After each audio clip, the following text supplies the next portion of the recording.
네, 반갑습니다. 재무회계 말문제 6장 충당부채 같이 볼게요. 네, 충당부채는 숫자 2가 적혀 있죠. 상대적으로 중요하진 않지만 그래도 같이 봅시다. 충당부채 인식과 측정입니다. 충당부채와 우발부채 그리고 우발자산의 의의부터 볼게요. 충당부채는 지출하는 시기 또는 금액이 불확실한 부채를 말합니다. 부채는 맞다는 거예요. 미래 경제적 효익의 유출 가능성이 높고요. 당해 의무의 이행이 소요되는 금액을 신뢰성 있게 추정할 수 있으면 충당부채로 인식하게 됩니다. 자, 일반적인 사항입니다. 현재 의무를 이행하기 위하여 소요되는 지출 금액에 영향을 미치는 미래 사건이 발생할 것이라고 충분하고 객관적인 증거가 있는 경우에는 그러한 미래 사건을 감안하여 충당부채 금액을 추정하게 되어 충당부채는 세전 금액으로 측정하고요. 매 보고기간 말마다 충당부채의 잔액을 검토하고 보고기간 말 현재 최선의 추정치를 반영하여 조정하게 됩니다. 의무 이행을 위해서 경제적 효익을 갖는 자원이 유출될 가능성이 더 이상 높지 아니한 경우에는 관련 충당부채를 환입하게 됩니다. 충당부채를 현재 가치로 평가하여 표시하는 경우에는 장부 금액을 기간 경과에 따라 증가시키고 해당 증가 금액은 차입원가로 인식합니다. 충당부채는 최초 인식과 관련 있는 지출에만 사용하게 돼요. 자, 여기 충당부채랑 우발부채 그래프로 보겠습니다. 자원의 유출 가능성이 높아야 돼요. 그리고 금액의 신뢰성 있는 추정이 가능하면 자, 현재 의무인 경우에는 충당부채로 인식하고요. 잠재적 의무인 경우에는 우발부채로 공시합니다. 자, 그리고 추정이 불가능한 경우도 있는데 이건 넘어가고요. 자, 자원의 유출 가능성이 높지 않으면 우발부채로 공시하고 아주 낮은 경우에는 공시하지 않습니다. 그럼 우발부채가 뭔지 보겠습니다. 부채의 인식 요건을 충족하지 못해서 재무상태표의 부채로 인식할 수 없는 부채를 말합니다. 그래서 재무상태표상에서는 부채가 아닌 거예요. 과거 사건의 결과로 발생한 잠재적 의무로 부채의 정의를 충족하지 못하여 부채로 인식할 수 없습니다. 부채라고 불리지만 정의상 재무상태표의 부채로 인식되지 않고요. 자, 일반적인 사항입니다.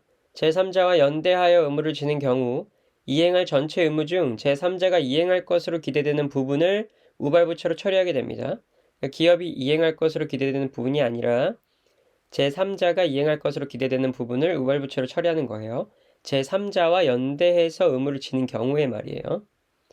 과거에 우발부채로 처리했다면 미래 경제적 효익의 유출 가능성이 높아진 경우에는 재무제표의 충당부채로 인식하게 됩니다. 그럼 우발자산 한번 보겠습니다. 과거 사건의 결과로 발생했으나 기업이 전적으로 통제할 수 없는 하나 이상의 불확실한 미래 사건의 발생 여부에 따라서만 그 존재가 확인되는 잠재적 자산을 말합니다. 우발 자산은 미래에 확정되기 전까지 자산으로 인식할 수 없어요. 일반적으로는 우발 상황과 관련하여 수익 실현이 거의 확실하게 된다면 관련 자산은 자산으로 인식할 수 있습니다. 모든 사항 또는 일부 사항을 공시하는 것이 당해 충당부채 우발부채 및 우발 자산과 관련하여 진행 중인 상대방과의 분쟁에 현저하게 불리한 영향을 미칠 것으로 예상되는 경우에는 그에 관한 공시를 생략할 수 있습니다. 어떤 특정 사안에 대해서 상대랑 소송을 진행하고 있거나 그럴 때 내가 이 충당부채나 우발부채, 우발자산을 등록하게 될 때 불리하게 작용한다면 공시를 생략할 수 있다는 거예요. 충당부채와 우발부채, 우발자산의 공시에 대해서 보겠습니다. 자, 아까 본 거랑 유사하니까 읽어보세요. 자, 우발자산에서 예상이익의 경우 거의 확실한 경우는 자산으로 인식하고요. 발생 가능성이 높지만 확실하지 않은 경우는 우발자산으로 주석에 공시하게 됩니다. 경제적 효익의 유익 가능성이 높아지는 경우에는 주석으로 공시해요. 자, 그래프로 보면 자원의 유익 가능성이 거의 확실해야 됩니다. 이 거의 확실, 말장난 많이 합니다. 자원의 유익 가능성이 거의 확실해야 되고 금액의 신뢰성 있는 추정 가능성이 있다면 재무상태표에 자산으로 인식하고요. 추정할 수 없으면 우발자산으로 주석 공시입니다. 높지만 거의 확실하지 않은 경우는 다 우발자산으로 공시하고요. 주석에. 높지 않을 땐 공시하지 않아요. 자, 다음 충당부채 인식 넘어가겠습니다. 충당부채로 인식되기 위해서는 요건을 모두 충족해야 돼요. 과거 사건의 결과로 현재 의무가 존재해야 되고요. 경제적 효익이 내재된 자원의 유출 가능성이 높아야 되고 소요되는 금액을 신뢰성 있게 추정할 수 있어야 됩니다. 자, 그럼 과거 사건의 결과로 현재 의무가 존재한다는 것에 대해서 자세히 보겠습니다. 현재 의무란 현재 의무를 발생시키는 과거 사건을 의무 발생 사건이라고 하는데요. 법적 의무랑 의제 의무가 두 개로 나뉘게 돼요. 법적 의무는 다 아시죠? 의제 의무는 상대방이 당해 책임을 이행할 것이란 정당한 기대를 가지게 되는 경우, 그리고 기업이 특정 책임을 부담하겠다는 것을 상대방에게 표명하는 것은 아닙니다. 정당한 기대를 가지게 되면 의지의 의무가 생기게 되는 거예요. 의무는 반드시 상대방에 대한 확약을 수반하게 되므로 경영진 또는 이사회의 결정으로 기업이 자신의 책임을 이행할 것이라는 정당한 기대를 상대방에 가질 수 있을 정도로 충분히 구체적인 방법으로 보호기간 말 이전에 상대방에게 의사 전달되어야만 당의 결정은 의지의 의무를 발생하는 것으로 보는 거예요. 예를 들어서 토익 환급반 같은 거 있죠. 700점 넘으면 환급해드립니다. 이런 거. 우리가 정당한 기대를 가지게 되는 거니까 의지 의무가 생겼다고 볼 수 있어요. 그 학원 측에서. 의무의 상대방이 누구인지 반드시 알아야 되는 것은 아닙니다. 자, 과거 사건 볼게요. 당의 의무를 이행하는 것 이외에 실질적인 대안이 없는 의무 발생 사건을 말하게 됩니다. 미래 영업을 위해서 발생하게 될 비용 또는 손실에 대해서는 충당부채를 인식하지 않습니다. 과거 사건에 의해서 충당부채를 인식하기 위해서는 그 사건이 기업의 미래 행위와 독립적이어야 돼요. 그러니까 미래의 선택지가 여러 방향으로 나뉘게 된다면 그건 충당부채로 인식할 수 없게 됩니다. 만약에 벌금을 물게 됐는데 내가 이 기업을 그만두게 된다면 벌금을 안 물어도 되는 상황이 온다면 그건 충당부채가 아니고요. 너가 기업을 그만두던지 말던지 이 돈은 꼭 내야 되면 그거는 충당부채로 인식되는 겁니다. 그런 행위가 미래 행위와 독립적이다 라고 말하는 거예요. 과거 사건이 현재 의무를 발생시켰는지 여부가 분명하지 아니한 경우 모든 이용 가능한 증거를 고려하고요. 보호기한 말 현재 의무가 존재하는지를 결정하게 됩니다. 이때 고려해야 할 증거에는 보호기간 후 사건이 제공하는 추가적인 증거도 포함하게 돼요. 의무 발생 사건 보겠습니다. 발생한 환경 오염에 대해서 지금 당장 복구할 의무가 없는 경우에도 추후 새로운 법규가 그러한 환경 오염을 복구하도록 강제하거나 기업이 그러한 복구 의무를 의제 의무로서 공식적으로 수용한다면 당해 법규의 재개정 시점 또는 기업의 공식적인 수용 시점에 그 환경 오염은 의무 발생 사건이 되는 겁니다. 복구 의무에 대해서 볼게요.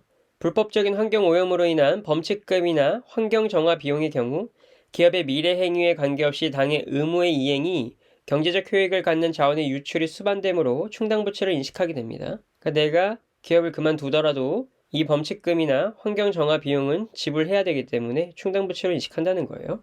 설치 의무에 대해서 볼게요. 환경 기준을 충족하기 위해서 정화장치 설치의 경우입니다. 자, 법적으로 정화장치를 설치하라고 했어요. 근데 설치해야 되는 비용이 될 거 아니에요? 근데 법으로는 꼭 설치해야 하지만 내가 기업을 그만두면 설치할 필요도 없기 때문에 충당부채로 인식되지 않는다는 겁니다. 회피할 수 있기 때문에 충당부채로 인식하지 않는다고 하죠.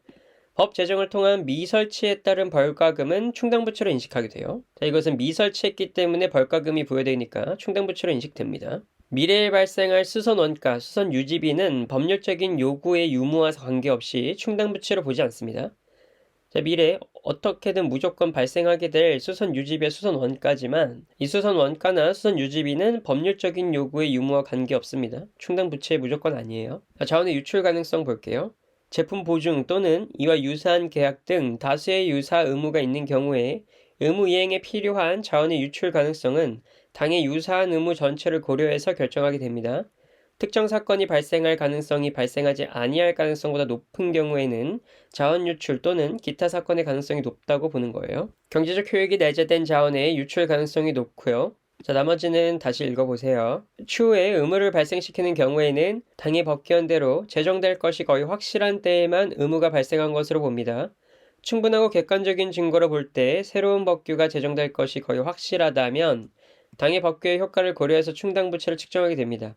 일반적으로 새로운 법규가 제정되기 전까지는 충분하고 객관적인 증거가 존재하지 않는다고 봐요. 자, 그럼 충당부채를 어떻게 측정하는지 보겠습니다. 현재 의무를 보호기간 말에 이행하기 위해서 소요되는 지출에 대한 최선의 추정치여야 됩니다. 관련 자산의 처분 이익은 고려하지 않고요. 추정치를 사용하는 것이 재무제표 작성의 필수적인 과정이고요. 재무제표의 신뢰성을 손상시키지 않는다고 했습니다. 자, 화폐의 시간가치 효과가 중요한 경우는 충당부채는 의무를 이행하기 위해서 예상되는 지출액의 현재 가치로 평가하게 됩니다. 이때 할인율은 부채의 특유 위험과 화폐의 시간 가치에 대한 현행 시장의 평가를 반영한 세전 이율이 되게 돼요. 자, 그래서 충당부채를 현재 가치로 측정할 때 사용할 할인율에 반영되는 위험에는 미래 현금 흐름을 추정할 때 고려되는 위험은 반영하지 않습니다. 특유의 위험과 화폐의 시간 가치에 대한 현행 시장의 평가를 반영한 세전 이율이 할인율이 되게 되는 거지 미래 현금을 추정할 때 고려된 위험은 반영하지 않는다는 겁니다. 자, 그럼 충당부채를 변제하거나 사용하는 거 볼게요. 충당부채 변제입니다. 전체 의무 금액은 충당부채로 인식하고요. 변제받을 것이 거의 확실한 때에 당해 예상 변제 금액은 별도의 자산으로 인식하게 돼요. 충당부채와 관련하여 포괄손익계산서에 인식된 비용은 제3자의 변제와 관련하여 인식한 금액과 상계하여 표시할 수 있습니다. 재무상태표에서 상계하는 게 아니라 포괄손익계산서에서 비용 수익 나누는 것에서 상계해서 표시할 수 있다는 겁니다. 그럼 충당부채의 사용에 대해서 보겠습니다. 변동되거나 사용되는 경우가 있는데요. 변동됐을 때는 보호기간 말에 최선의 추정치를 반영해서 조정하고요. 자, 사용했으면 최초 인식과 관련된 지출에만 사용하게 됩니다. 충당부채를 결제하기 위하여 필요한 지출액의 일부 또는 전부를 제3자가 변제할 것으로 예상되는 경우에는 기업이 의무를 이행한다면 변제를 받을 것이 거의 확실하게 되는 때에 한해서 변제금을 인식하고 별도의 자산으로 표시하게 되는 거예요. 자, 그럼 충당부채의 사례에 대해서 보겠습니다. 손실부담 계약이 있어요. 계약 이행 시의 손실과 계약 불이행 시의 손실을 따져봐서 자, 최소 금액으로 손실부담 계약을 인식하게 됩니다. 자, 예시예요. 확정 매입 계약이 있고 확정 판매 계약이 있습니다. 그리고 기계에 대한 해지불능한 운영 리스 계약이 있겠어요. 자, 확정 매입 계약인 경우에는 매입하면 손해인 경우가 있겠죠. 확정 판매 계약은 팔면 손해인 경우가 생겨요. 그 리스 기계를 사용할 수 없거나 효익이 적은 경우가 해지불능한 운용 리스 계약에서 생길 수가 있겠죠. 충당부채를 인식하기 전에 해당 손실 부담 계약을 이행하기 위해서 사용되는 자산에서 발생한 손상 차손을 먼저 인식하게 됩니다. 계약상의 의무 이행에서 발생하는 회피 불가능한 원가가 그 계약에 의해서 받을 것으로 기대되는 경제적 효익을 초과하는 계약을 손실부담 계약이라고 말합니다. 손실부담 계약을 체결하고 있는 경우에는 관련된 현재 의무를 충당부채로 인식하고 측정하게 되는 거예요. 자, 충당부채의 사례 중에 하나인 구조조정 볼게요. 구조조정 충당부채의 인식 요건인데 이거 한번 읽어보시고요. 구조조정 충당부채로 인식할 수 있는 지출 보겠습니다. 구조조정 과정에서 생기는 직접 비용만을 포함해야 되고요. 구조조정을 완료하는 날까지 발생할 것으로 예상되는 영업손실은 충당부채로 인식하지 않습니다. 구조조정의 일환으로 자산의 매각을 계획하는 경우라도 구조조정과 관련된 자산의 예상 처분 이익은 구조조정 충당부채를 측정하는 데 반영하지 않아요. 이 구조조정과 관련하여 필수적으로 발생하는 지출, 그리고 기업의 계속적인 활동과 관련 없는 지출만이 구조조정 과정에서 생기는 직접 비용이라고 말하고요. 이 직접 비용만 충당부채로 인식되는 겁니다. 구조조정의 착수가 상당히 지연된 경우 구조조정을 실행할 것이라는 정당한 기대가 형성됐다고 볼 수 없습니다. 구조조정 충당부채로 인식하지 않는 경우 세 가지 있어요. 계속 근무하는 직원에 대한 교육훈련과 재배치가 이루어지면 구조조정이라 볼 수 없습니다. 마케팅을 하고 있으면 볼 수 없어요. 새로운 제도와 물류체제의 구축에 대한 투자가 이루어지면 구조조정이라고 볼 수 없습니다. 구조조정의 일환으로 자산의 매각을 계획하는 경우라도 구조조정과 관련하여 예상되는 자산처분 이익은 구조조정 충당부채로 측정하는 데 고려되지 않는다. 두 번 나왔네요. 제품 보증이 있습니다. 한번 읽어보세요. 자, 보고기간 후 사건입니다. 자, 보고기간 후 사건은 보고기간 말과 재무제표 발행 승인일 사이에 발생한 유리하거나 불리한 사건을 말하게 돼요.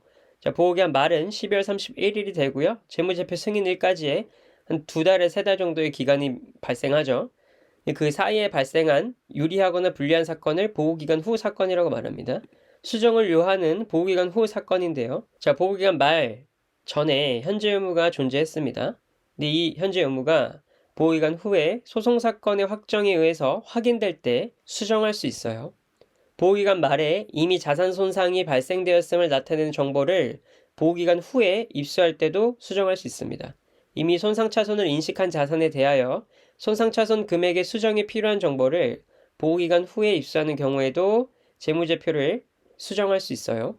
재무제표가 부정확하다는 것을 보여주는 부정이나 오류를 발견한 경우에도 수정할 수 있고요. 보호기간 말과 재무제표 발행 승인의 사이에 투자자산의 공정가치 하락은 수정을 요하지 않는 보호기간 후 사건에 해당합니다. 자, 그러니까 투자자산의 공정가치가 보호기간 말과 재무제표 발행 승인일 사이에서 발생하게 되면은 수정하지 않습니다. 자, 일반적으로 재무제표를 발행한 이후에 주주에게 승인을 받기 위해서 제출하는 경우 재무제표 발행 승인일은 재무제표를 발행한 날이 되는 겁니다. 주주가 재무제표를 승인한 날이 아니라 재무제표를 발행한 날을 재무제표 발행 승인일로 봅니다. 보호기간 후에 지분상품 보유자에 대해 배당을 선언한 경우에 그 배당금을 보호기간 말의 부채로 인식하지 않습니다. 경영진이 보호기간 후에 기업을 청산하거나 경영활동을 중단할 의도를 가지고 있거나 청산 또는 경영활동의 중단 외에 다른 현실적인 대안이 없다고 판단하는 경우에는 계속기업의 기준에 따라서 재무제표를 작성해서는 안 됩니다. 자, 여기까지 6장 충당부채 했습니다. 수고하셨습니다.